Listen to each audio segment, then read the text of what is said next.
Welcome back, I'm Jana with Pearl Together, and in today's video I'm going to show you how to swatch for our upcoming Maja cardigan knit along. Before we get started, I want to give a big thank you and a shout out to the newest patrons we've had in the last month. There are several of you. Thank you so much for supporting the channel. Patrons is how we keep the lights on, so to speak, and keep these videos coming to you each and every week. So if you'd like to sign up to become a patron and see what I'm offering for your monthly pledge, head on over to patreon.com/Pearl Together and you can check that out. In the meantime, though, I want to express my gratitude to Rochelle, Leslie, Jan, Corinne, Karen, Pam, Susan, Gretchen, Teresa, Janie, and Barbara. Again, thank you so much for supporting the channel. I couldn't do it without you.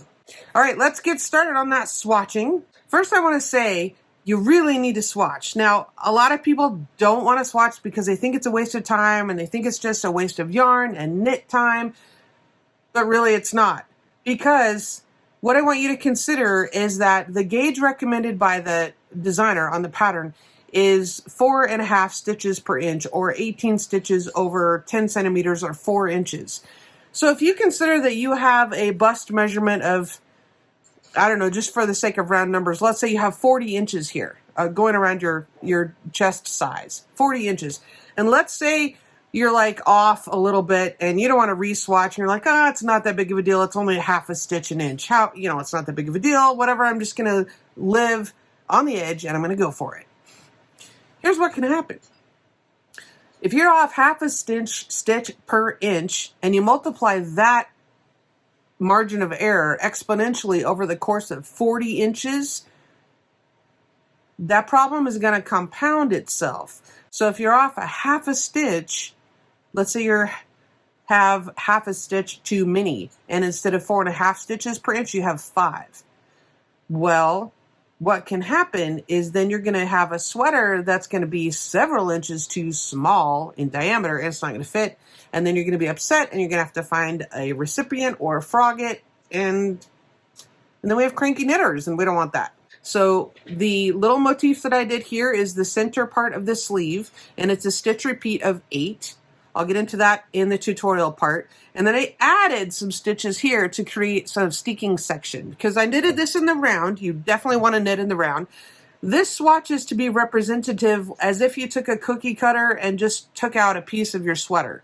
I knitted it in the round, and I added some steeking stitches because I'm going to practice steeking this before we steek the actual cardigan. So everybody is calm and comfortable with cutting your knitting. Okay. But the reason I wanted to do some stockinette stitch, an inch or so here, is I want to measure my gauge in the stockinette stitch as well as the Fair Isle section. For me, sometimes my gauge changes in the Fair Isle section, and I actually need to use a size larger needle. That may be the case for you too, maybe not. It depends on your tension when you're doing stranded color work. Let's get started with the tutorial with that, and I'll show you some tips that I use to help keep that tension on track. Okay, I've started my swatch here by just casting on 37 stitches, and I'll explain why I cast on 37 in just a second. But I cast on with a long tail, just a loose long tail cast on, and I joined in the round, and I knitted 8 rounds. So the reason that I did 37 was because I want to knit through the chart, which is an 8-stitch repeat on the sleeve chart. I want to knit through that 4 times, but I have 5 stitches extra here in the beginning because I'm planning that to be a steek. So I want an odd number that's usually 5, 7, or 9. I'm doing 5 for this little swatch.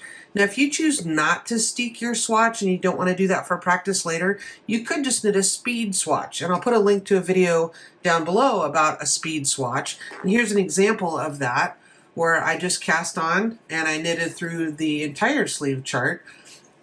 But I just carried along the float. So I'm just knit across here, got to the end, carried the yarn across the back, and I continued knitting. So I'm knitting in the round still, so it's not affecting my gauge by going back and forth and purling. Purling will often affect your gauge because it's a different motion. So I just carried that long float across the back, and I have a more detailed video about speed swatching that I'll link down below as well.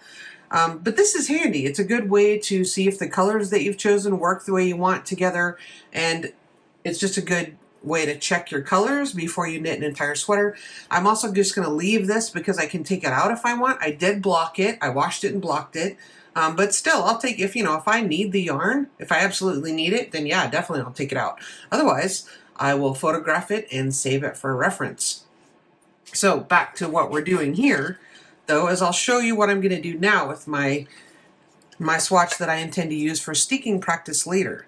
So I'm going to add a lighter color here for contrast, and I'm going to knit some columns where I'm just going to alternate the white with the dark blue, tealish color, turquoise. I don't know what color you call that. Anyway, I'm going to do a white, and then I'm going to attach, I'm going to do a white, and then I'm going to do my dark color, and I'm going to alternate light and dark. Now you can see I'm switching hands, and that's totally an option. I'm just showing you can absolutely do that if you like. All right, after I finish alternating here, I'm going to just knit 2 rounds of plain white as if I'm on row 18 and 19 of the sleeve chart. I'm just going to knit that center motif just to make sure that my gauge is on track for the Fair Isle stranded colorwork as well as stockinette stitch. So again, I'm just knitting row 18 and 19 of the sleeve chart, and then I'm going to start that motif that's in the center that goes from row 20 to row 26. All right, I'm back to the beginning of my round, and I'm just going to continue with this alternating pattern. I'm going to bring the green from this side. I'm just going to bring it back over where I need it. And I'm alternating here. Here's the green, where I can just grab that with my left hand and wrap it around counterclockwise, just like usual, or you can, knit it continental like that and go in and pick up your stitch. You can alternate hands. You can do whatever feels comfortable for you, but just try to be consistent so that you're always doing the same thing and you'll have an accurate measurement of your tension. So consistency is important here. Now I'm adding a third color. If you're following along the sleeve chart, I'm on row 20. So I knitted row 18 and 19 just plain, and I have my little steeking section. I'm going to add this other color now, and there's a couple ways you can do that. It's perfectly fine to just start knitting with it. Things will be a little loose in the beginning, but you can always pull on that tail, or you can just tie it on if you want to. You can just tie it on to what I like to do, and this is not the most elegant thing to do, where you just go around and the strand that's on the bottom there, that tan strand that's on the bottom, comes up behind. So you have your loop, and then you go around again, you put your tail in through the center. So it looks like that, and when you tighten it up, see there, you tighten that up, it can slide. It can slide on that strand. So I'm going to push that down to the cable, not real tight, because I don't want to make that last white stitch on there really tight. But you get the idea. Now I can just start knitting with it, and I'll weave in that tail later. Now a lot of knitters just begin knitting, and that's totally fine as well. I just like that little extra security. It's probably unnecessary. So I'm alternating again. I'm keeping my steeking stitches. I'm alternating. Then I'm going to begin, I have the marker here to differentiate my steek stitches from the chart. I'm going to be, after the marker, I'm going to start my chart on row 20. So one thing this will allow you to do if you swatch in Fair Isle pattern is to check your tension and to make sure that you have good technique by keeping your stitches spaced out in the float, between the floats. So what I mean by that is I have 3 of the pattern color here, not the background color, but the pattern color. And I want to make sure these are spaced out at least the width of a needle. The reason for that is I don't want this float to tighten things up too much. I'm going to carry along the white behind, which is actually my background color, and I don't want there to be too much tension. I want this float to be long enough to not suck everything in and make fewer stitches per inch than I really need. So hopefully that makes sense. Then the pattern color you want to have in your non-dominant hand. Or for me, since I'm right-handed, then I would have the pattern color in my left hand. So what I like to do is just carry that along on the left, and then I just grab it and I wind that over.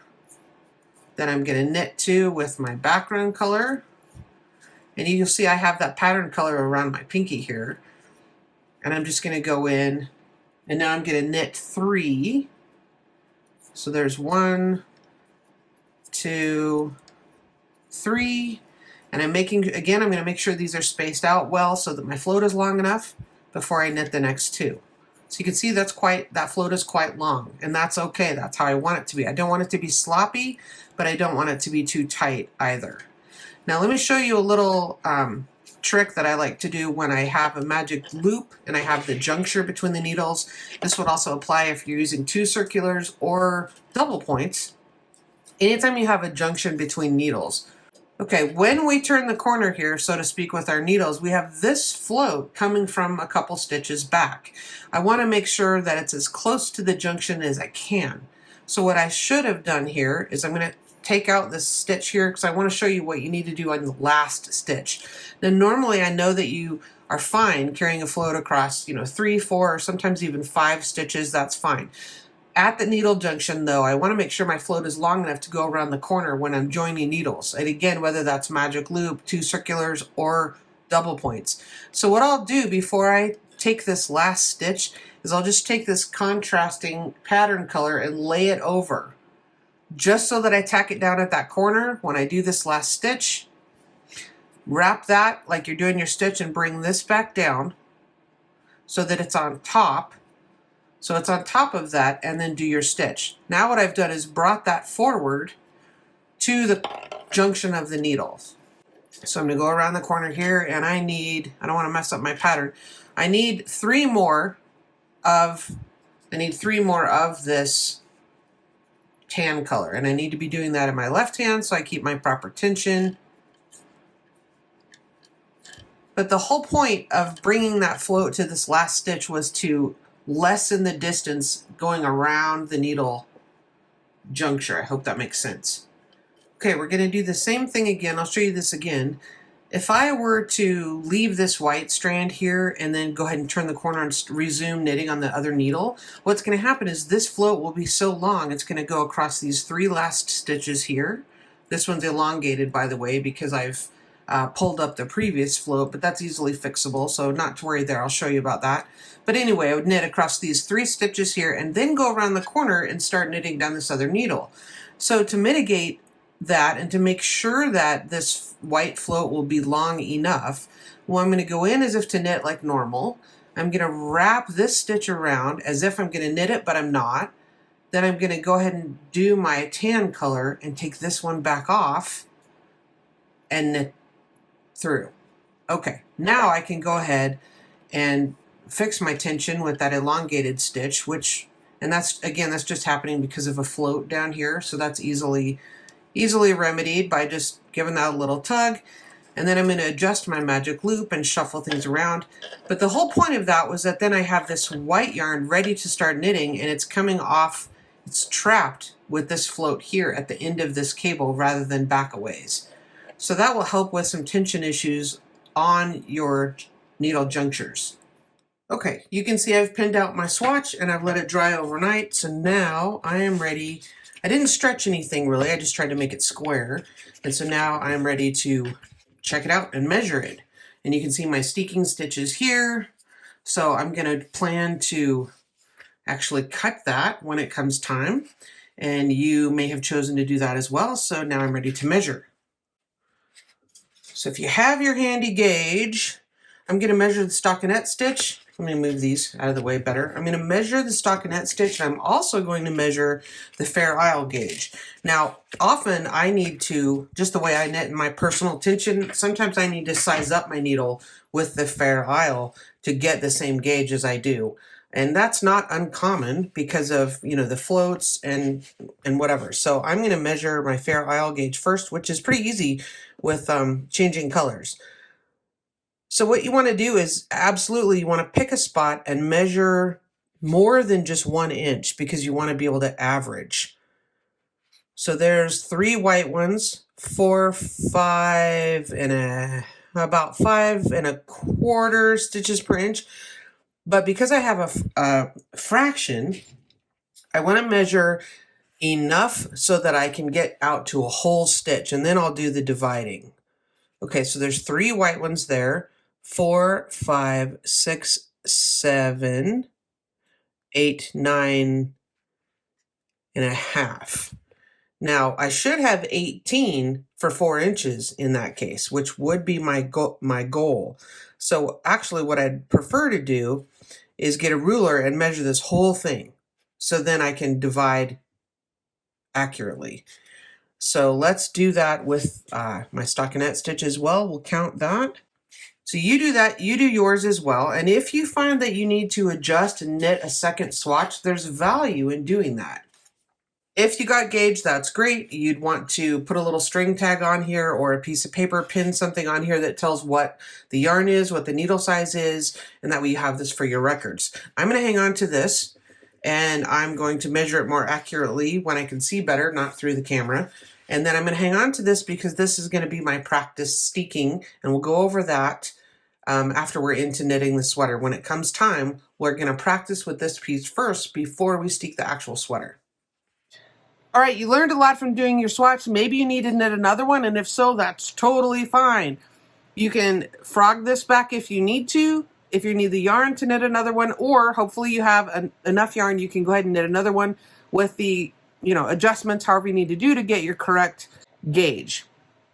Okay, I'm super excited for Cast On. Next week, Black Friday, join me here bright and early, and we'll spend the weekend knitting.